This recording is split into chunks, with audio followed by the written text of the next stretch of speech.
부처님의 가르침, 삶을 깨우는 지혜의 길, 길을 찾는 자에게. 먼 옛날 고대 인도의 숲과 강이 어우러진 대지에서 한 사람이 길을 찾아 떠났습니다. 그는 왕자로 태어났지만 그 안락함 속에서 참된 만족을 느끼지 못했습니다. 궁전의 울타리 너머에 존재하는 고통과 생로병사의 진실을 본 그 순간부터 그는 자신의 삶뿐만 아니라 모든 존재의 삶에 깃든 본질적인 문제를 파고들기로 결심했습니다. 그의 이름은 시다르타 고타마. 그리고 그는 곧 붓다, 즉 깨달은 이로써 온 인류의 영적 스승이 되었습니다. 이 이야기는 그가 깨달은 진리, 그리고 그 진리가 오늘날 우리 삶에 어떤 울림을 주는지에 대한 기록입니다. 제1장, 고통을 마주하다. 삶의 근본 문제 인식하기. 부처님의 가르침은 고통에서 출발합니다. 그가 궁전 밖에서 마주한 것은 세상의 불완전함, 인간 존재의 취약함이었습니다.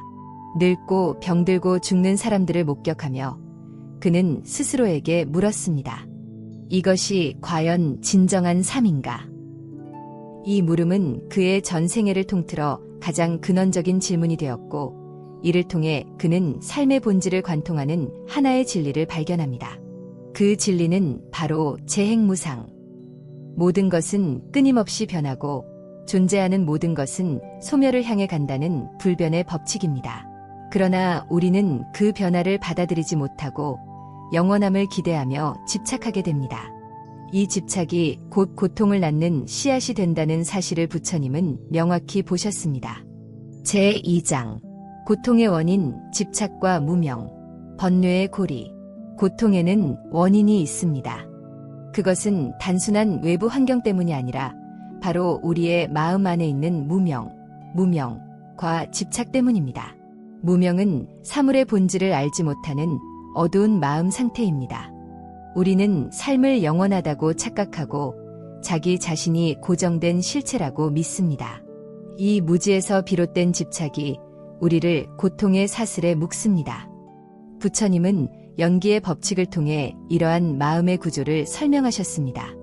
모든 것은 원인과 조건에 따라 발생하며 독립적으로 존재하는 것은 아무것도 없습니다. 인간의 감정, 생각, 관계 또한 연기의 사슬 안에서 끊임없이 움직이고 변합니다. 이 법칙을 이해하고 직면하는 것이 해탈의 출발점이 됩니다. 제3장, 사성제와 팔정도, 해탈을 향한 실천의 길. 부처님은 고통의 실체와 해소 방법을 명확히 밝혔습니다. 그것이 바로 사성제입니다. 고성제, 삶은 고통이라는 진실. 집성제, 고통은 집착과 무명에서 비롯됨. 멸성제, 집착을 끊으면 고통은 소멸됨. 도성제, 고통을 소멸하는 길은 팔정도임. 팔정도는 부처님의 수행 지침입니다.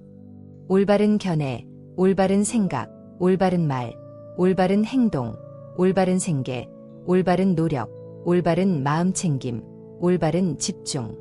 이 8가지 길은 단순한 윤리나 철학이 아니라 실제로 우리가 따라야 할 구체적인 수행의 지침입니다. 제4장, 자비와 연기, 존재와 존재는 서로 연결되어 있다. 부처님의 가르침에는 항상 자비가 중심에 있습니다. 그는 단순히 자신만 깨닫고 끝내는 것이 아니라 다른 존재들도 함께 고통에서 벗어나기를 바라는 마음으로 수행했습니다. 이는 연기법의 실천적 확장이자 보살의 길이기도 합니다. 연기법은 모든 존재가 서로 연결되어 있음을 뜻합니다. 내가 존재하는 것은 타자가 있기 때문이고 세상의 모든 현상은 상호이존적으로 얽혀 있습니다. 이러한 인식을 바탕으로 부처님은 이타심과 자비를 통해 진정한 자유를 찾으라고 가르쳤습니다. 제5장, 명상과 마음챙김, 내면을 탐험하다. 수행의 중심은 바로 명상입니다. 부처님은 사마타, 집중과 윗바사나, 통찰라는 2가지 명상법을 강조했습니다. 사마타는 마음을 한 곳에 집중시켜 고요함을 얻는 수행이며, 윗바사나는 그러한 고요함 위에서 세상을 있는 그대로 꿰뚫어보는 통찰입니다.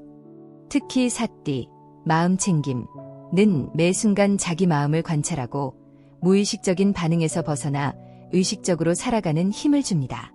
이 명상법은 오늘날 스트레스 해소와 정신치유에도 널리 활용되고 있으며 부처님의 지혜가 현대사회에서도 유효함을 보여줍니다. 제6장 중도, 균형 잡힌 삶의 철학. 왕자로서의 풍요와 고행자로서의 고통, 두 극단을 모두 체험한 부처님은 중도의 길을 선택했습니다. 중도는 과도한 쾌락도, 과도한 금욕도 아닌 현실적이고 실천 가능한 균형의 길입니다. 이 길을 통해 몸과 마음의 조화를 이루고 깨달음에 도달할 수 있습니다. 중도는 단순한 절제의 철학이 아니라 삶의 모든 국면에서 적용 가능한 삶의 지혜입니다.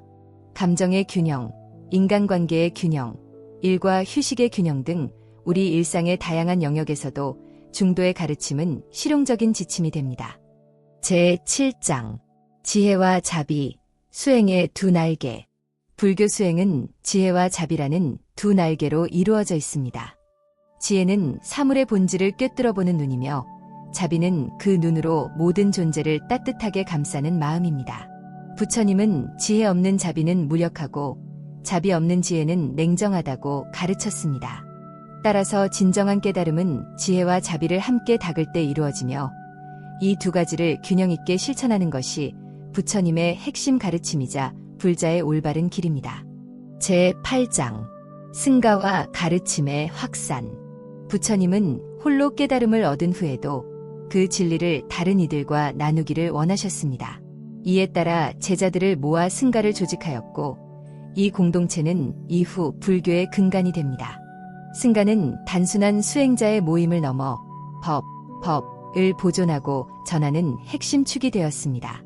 수많은 제자들이 부처님의 가르침을 이어받아 각지로 전파했고 그 흐름은 오늘날까지 이어지고 있습니다.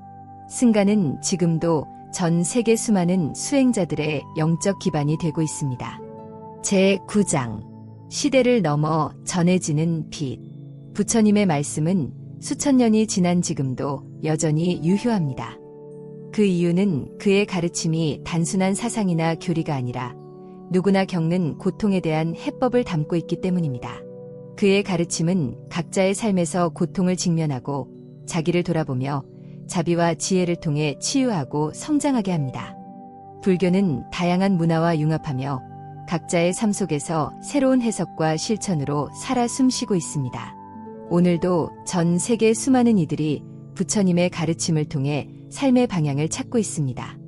제10장 오늘 나의 길을 묻다. 지금 이 순간 부처님의 가르침은 우리에게 묻고 있습니다. 당신은 어떤 삶을 살고 있는가? 어디로 가고 있으며 무엇을 위해 살고 있는가? 우리는 모두 길 위에 서 있습니다. 삶이라는 여정 속에서 때로는 길을 잃고 때로는 고통에 휘둘리기도 합니다.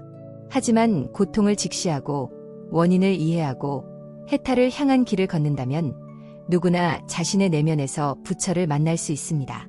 오늘 당신은 어떤 길을 선택하시겠습니까? 당신 안의 지혜와 자비는 언제나 깨어나길 기다리고 있습니다. 부처님은 언제나 그 길에서 우리를 기다리고 있습니다. 감사합니다. 구독과 좋아요는 자비의 실천입니다.